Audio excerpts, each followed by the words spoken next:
At 9,000 feet above the French coast, a B-24 Liberator that should have already been falling from the sky was somehow still flying. The aircraft was barely holding together. The right landing gear hung twisted and half-extended, torn metal flashing in the pale morning sunlight. Inside the cockpit, the co-pilot was dead. The pilot sat beside him, still gripping the controls, though his right foot had been nearly torn off by shrapnel during the last burst of anti-aircraft fire. Blood filled his flight boot. At the rate it was flowing, he likely had no more than 20 minutes before he lost consciousness. Behind him, the crew struggled inside a fuselage that had been punctured by dozens of flak holes. Several men were wounded. One was barely conscious. The aircraft itself was losing altitude slowly but steadily, nearly 300 feet every minute. Ahead stretched the gray expanse of the English Channel. Cold, empty, unforgiving. From a purely mathematical perspective, the situation had already been decided. The aircraft could not survive. And yet, somehow, it continued flying. The B-24 Liberator had never been designed to absorb punishment. It had been designed to carry it. Unlike the B-17 Flying Fortress, which relied on heavy armor and redundant systems, the Liberator sacrificed protection in exchange for range and speed. Its long Davis wing produced tremendous lift and efficiency, allowing the bomber to carry heavy payloads over extraordinary distances. But every engineer who helped design the aircraft knew the compromise. Running through the upper fuselage was a massive structural beam, the main wing spar. It functioned like the spine of the aircraft. As long as it held, the bomber could fly. If it failed, the aircraft would simply fold apart in midair. On the morning of June 5, 1944, that spine was barely holding. The bomber had entered German-controlled airspace as part of a massive 8th Air Force strike aimed at coastal defenses in northern France. The timing of the mission was deliberate. Less than 24 hours later, Operation Overlord, the Allied invasion of Normandy, would begin. Every bomber attacking targets along the French coast served a purpose beyond destruction. The goal was deception. German defenses had to believe the major Allied attack might come anywhere along the coast. Bombing operations forced radar stations, flak batteries, and fighter squadrons to focus on the wrong places. Every bomb dropped helped hide the real invasion. The formations had launched from airfields across East Anglia in the early morning darkness.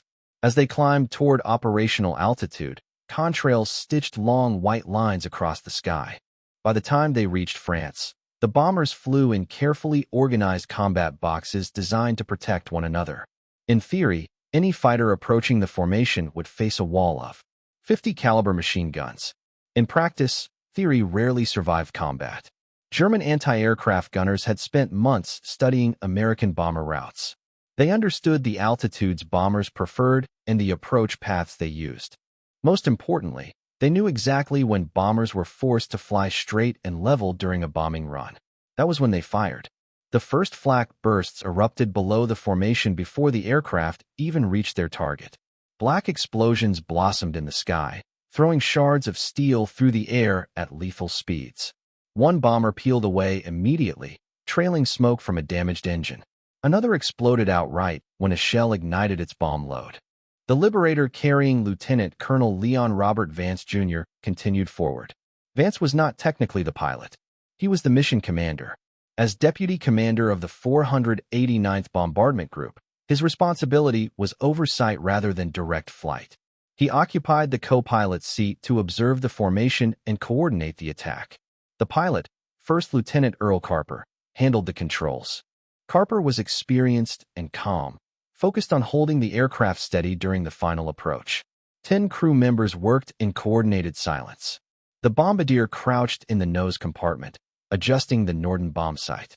The flight engineer monitored engine gauges. The radio operator listened for formation updates. The target was seconds away. The first flak burst detonated beneath the left wing. The explosion lifted the aircraft violently before dropping it again. Carper corrected instinctively, holding the Liberator steady while the bombardier kept his sight aligned. The second burst struck closer. Shrapnel tore through the fuselage from nose to tail. The number 3 engine sputtered briefly as oil pressure began dropping. Then the third burst came, and it killed the pilot instantly. A fragment of steel punched through the cockpit windscreen, and struck Earl Carper directly in the chest. His hands slipped from the control yoke. His feet slid from the rudder pedals. The Liberator began drifting slowly off course. Leon Vance felt the aircraft begin to yaw before he understood what had happened. Instinct took over. He grabbed the controls and corrected the heading. Only then did he glance sideways.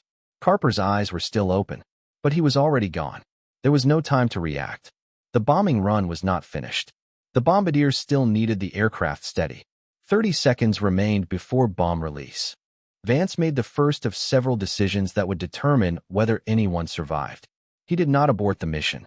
Instead, he held the bomber perfectly level, maintaining the precise heading required for the bombardier.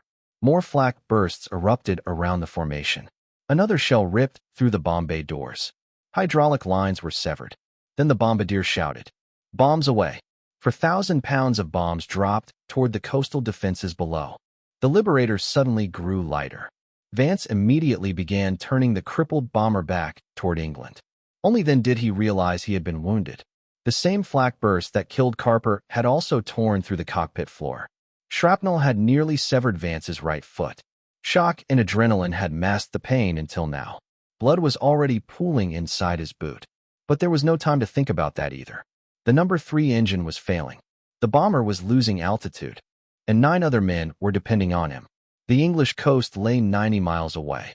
Below them waited the freezing waters of the Channel. The mathematics of survival had already failed. Yet the Liberator continued flying. Leon Robert Vance Jr. had been born in Enid, Oklahoma, in 1916. His father was a career Army officer, and military discipline shaped his upbringing from the beginning. After attending the University of Oklahoma, Vance transferred to the United States Military Academy at West Point, graduating in 1939. Those who knew him described a calm and methodical personality. He was not flashy. He did not seek attention, but he prepared carefully and executed tasks with precision.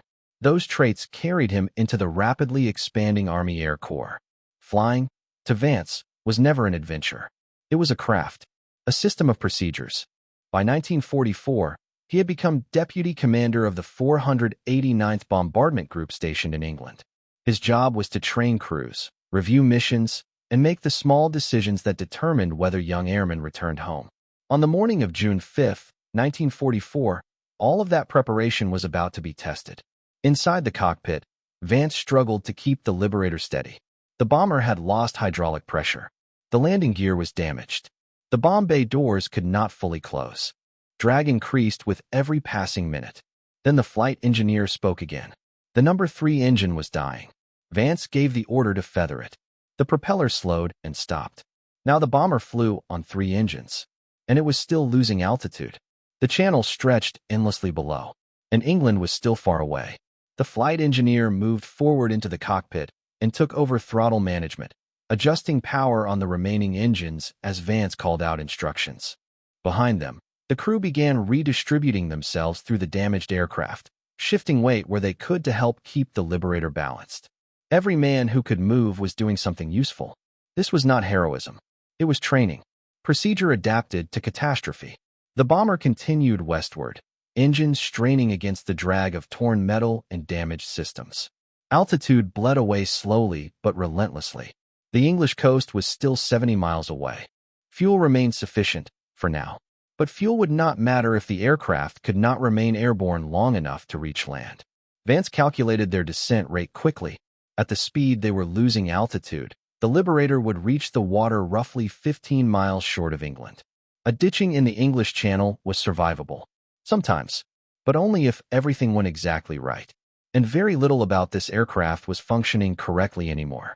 30 miles from the English coast, the situation worsened again. The number 1 engine began to fail. The flight engineer saw it first. Oil pressure dropping, temperature climbing, a vibration spreading through the engine nacelle.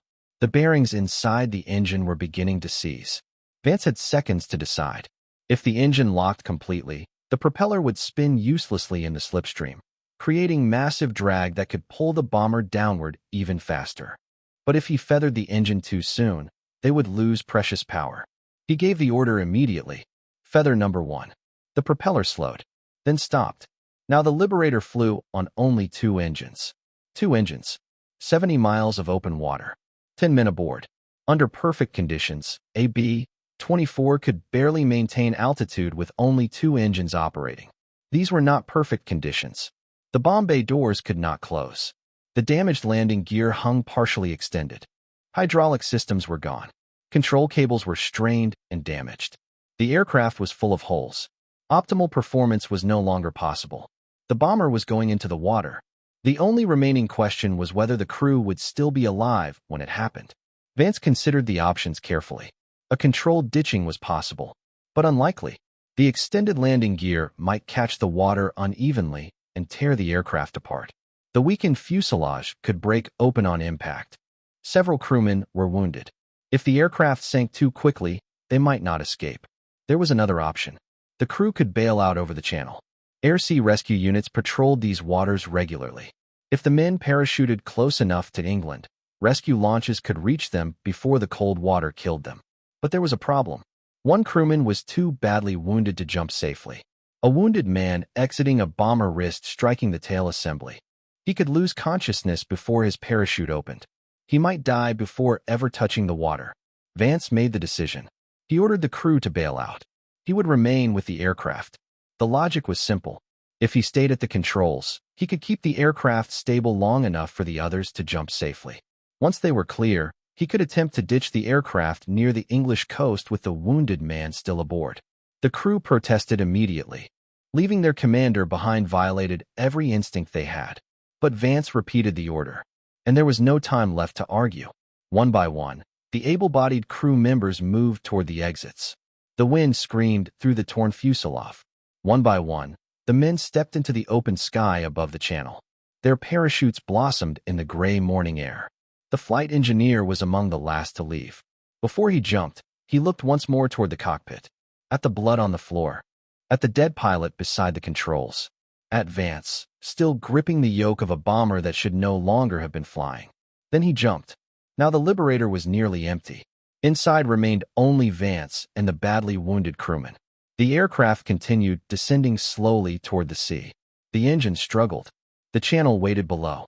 Vance himself could no longer have bailed out even if he wanted to. His leg was too badly damaged. Blood loss was severe. He would remain with the aircraft until it stopped flying. Ahead, the English coastline appeared faintly through the haze. The altimeter read 3,000 feet. The descent continued steadily. At best, the aircraft would reach the coast at roughly 1,000 feet. Possibly less. 1,000 feet was enough to attempt a landing. But not on land. Not with the landing gear hanging partially extended. A belly landing on a runway might have been survivable. But the damaged gear would catch the ground unevenly. The aircraft would cartwheel. Hydraulics were gone. Flaps were gone. Brakes were gone. The only remaining option was water. Vance began preparing for a ditching.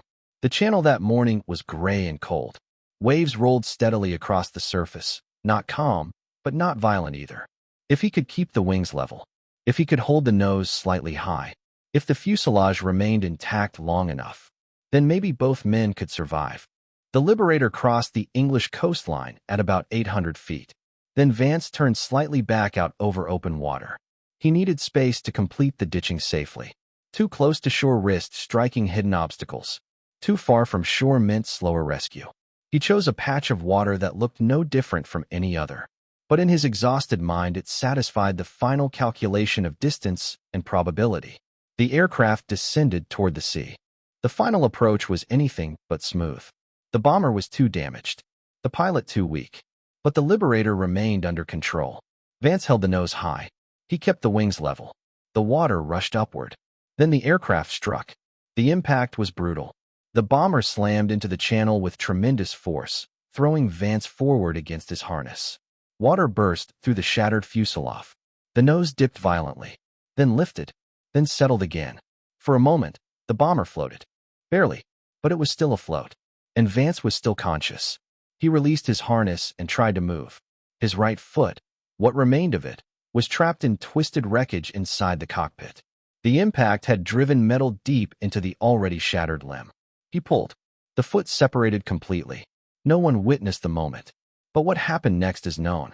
Vance freed himself from the cockpit. He moved through the sinking aircraft until he found the wounded crewman. Then he dragged him toward the escape hatch. The channel water was 54 degrees, cold enough to kill a man quickly. But one of the emergency dinghies had inflated during the crash. Vance pulled the wounded man into the raft first, then climbed in himself. Behind them, the Liberator slowly slipped beneath the gray water and disappeared. 47 minutes later, a British air-sea rescue launch reached the raft. They found 2 men alive. One of them had lost his right foot. He had flown a crippled bomber across nearly 90 miles of hostile airspace on 2 engines while bleeding inside the cockpit. And somehow he was still alive. The rescue launch carried them to shore. Medical personnel rushed Vance to a military hospital. Surgeons amputated the remains of his right leg below the knee. He survived the operation. And soon afterward, reports arrived confirming that every crewman who had bailed out had been rescued alive. The parachutes had worked. The rescue units had found them scattered across the channel. Cold, shaken, but alive. The mission itself had also succeeded. The bombs had struck their targets. And the next day, June 6, 1944, Operation Overlord began. In the days following the mission, reports from the surviving crew members began arriving at headquarters. Each man told the same story. After the bombing run, their aircraft had been so badly damaged that reaching England seemed impossible. Engines were failing, the fuselage was torn open, and the pilot was dead. Yet Lieutenant Colonel Leon Vance had taken control of the bomber and continued flying. He held the aircraft steady long enough to complete the bombing run. Then he turned the crippled Liberator toward England. When it became clear that the aircraft could not reach land, he ordered the crew to bail out over the English Channel. He remained behind at the controls. The surviving crew members later explained why. Without someone flying the aircraft, it would have fallen out of the sky before they could escape. Vance stayed to keep it flying. The official Medal of Honor citation later summarized the event in a few carefully chosen sentences. It stated that after the bombardier released the bombs, Vance realized the aircraft was too badly damaged for the crew to land safely. He therefore ordered them to parachute out. Then he remained with the bomber and successfully ditched it in the English Channel despite having a nearly severed foot. The citation recorded that he freed himself from the wreckage, helped a wounded crew member escape, and inflated the life raft before rescue arrived. The words were accurate, but they were also simplified. The aircraft had not lost multiple engines before the bombing run. Much of the damage had occurred afterward. Events that had unfolded through minutes of chaos, pain, and impossible calculations were compressed into a few lines of official language. That was typical. Citations were never meant to capture the full reality of combat. They were written to justify recognition, not to recreate experience. What the citation could not describe was the physical reality of that flight. It could not convey the sensation of blood pooling inside a flight boot while the aircraft continued flying through anti-aircraft fire. It could not describe the vibration of engines failing one by one. It could not show the cold arithmetic of altitude, airspeed, and distance while the English coast remained miles away. And it could not explain the weight of ordering men into open sky while you remained alone at the controls of a dying bomber. Yet those decisions saved lives. Every member of the crew who bailed out that morning survived. The story moved quickly through military channels. After-action reports were reviewed. Witness statements were collected. Commanders read the reports and understood what had happened inside that cockpit. The recommendation for the Medal of Honor moved upward through the chain of command. On August 5, 1944, the United States government announced that Lieutenant Colonel Leon Robert Vance, Jr. would receive the nation's highest military decoration. At the time of the announcement, he was still recovering from the injuries sustained during the mission. His right leg had been amputated below the knee. Despite everything he had endured, he survived. And for a brief moment, it seemed that his story might have a peaceful ending. Plans were made to return him home to the United States. He would reunite with his family. He would begin whatever life awaited a pilot who had survived one of the most extraordinary combat flights of the war. On July 26, 1944, Vance boarded a C-54 Skymaster transport aircraft at Prestwick, Scotland. The aircraft carried wounded servicemen and other military personnel returning home. It departed normally. The weather was overcast, but not extreme. The aircraft climbed out over the Atlantic. And then it disappeared. No distress call was received. No wreckage was ever found. Search operations located nothing. The ocean gave no answers. The aircraft and everyone aboard vanished without a trace. Leon Vance was 27 years old. He had survived anti-aircraft fire over France. He had survived the ditching of a crippled bomber in the English Channel. He had survived catastrophic injuries and major surgery. But he did not survive the journey home. His wife Georgette and daughter Sharon received the news weeks later. The Medal of Honor arrived. The man who earned it did not. In the years after the war, Vance's name slowly became part of military history. In 1949, the United States Air Force named an installation in his hometown after him, Vance Air Force Base in Enid, Oklahoma. For decades, generations of pilots have trained there. Most know that the base carries the name of a Medal of Honor recipient. Fewer know the full story behind that name. The aircraft he flew that morning, the B-24 Liberator, continued serving until the end of World War II. It became one of the most produced bombers in aviation history.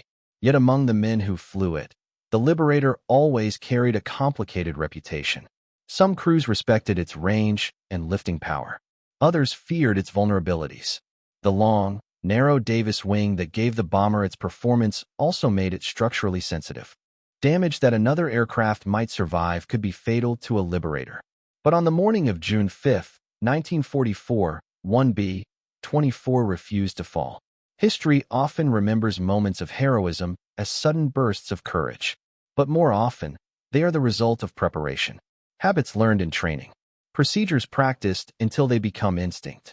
Years of discipline applied in a moment when no one else can decide what happens next. Leon Vance spent years preparing for situations he could never fully imagine.